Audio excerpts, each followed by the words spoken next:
കോൺഗ്രസ്സാണ് ഏറ്റവും കൂടുതൽ ഇന്ത്യ ഭരിച്ചത്. ഇപ്പോഴും BJPയും അവരൊക്കെ ഈയിടയ്ക്കല്ലേ വന്നത്.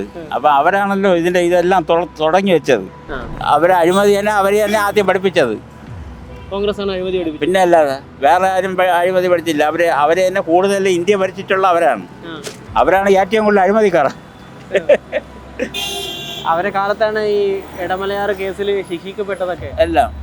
പിന്നെ ഈ വർഗീയ കലാപം അടുത്ത കാലത്ത് മാറാടും പൂന്തറയായിരുന്നു ഇവിടുത്തെ സംഭവം. കോൺഗ്രസ് ഭരിച്ചപ്പോൾ അവരെന്തിനു ചെയ്ത്? ചത്തവൻ ചത്ത്. വയനാട് കോൺഗ്രസ് വീട് വെച്ചു കൊടുക്കാന്ന് പറഞ്ഞിരുന്നു. എവിടെ വെച്ചില്ലല്ലോ. വെച്ചാൽ എനിക്കറിഞ്ഞൂടാ. ഞാൻ പത്രം വായിക്കുന്ന ആളാണ്. എല്ലാ പത്രവും വായിക്കും. ഞാൻ കണ്ടില്ല. ഈ സ്വർണ്ണക്കൊള്ള മാത്രം പറഞ്ഞിട്ട് കാര്യമില്ല. കാര്യം എല്ലാവരും മോട്ടിങ്ങുന്നുണ്ട്. ഇപ്പോൾ അടൂർ പ്രകാശിന്റെ പേര് ഉൾപ്പെടെ ഉണ്ടായിരുന്നു. അതെല്ലാം ഉണ്ടായിരുന്നു. എല്ലാവരും ഉണ്ട്. പക്ഷെ ആരാണ് ചെയ്തെന്നുള്ളതിന് തെളിവില്ലല്ലോ. ഇതിനെ പറ്റിയൊന്നും പറയാനൊരു യോഗ്യതയില്ലാത്ത ആളുകളാണ് ഈ പരസ്യം കൊടുത്തിട്ടുള്ളത്. അത്രേ ഉള്ളൂ. പരസ്യം അവർക്ക് ലക്ഷക്കണക്കിന് രൂപ മുടക്കി അവർക്ക് എന്തുവാണോ ആർക്ക് വേണോ എന്തോ എഴുതാം. ഇതിനെ കൗണ്ടർ ചെയ്തിട്ട് ഇറക്കിയ പോസ്റ്ററാണ് കണ്ടോ.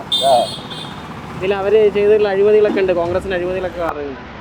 മുല്ലപ്പെരിയാർ, വിൻസെന്റ്, പാലാരിവട്ടം പാലം ചേട്ടന് ഓർമ്മ ഉണ്ടോ? എല്ലാം അറിയും. കിടക്കണ മാറാട് കൂട്ടക്കൊല്ല അവരെന്തിനു ചെയ്തു? ഒന്നും ചെയ്തില്ല.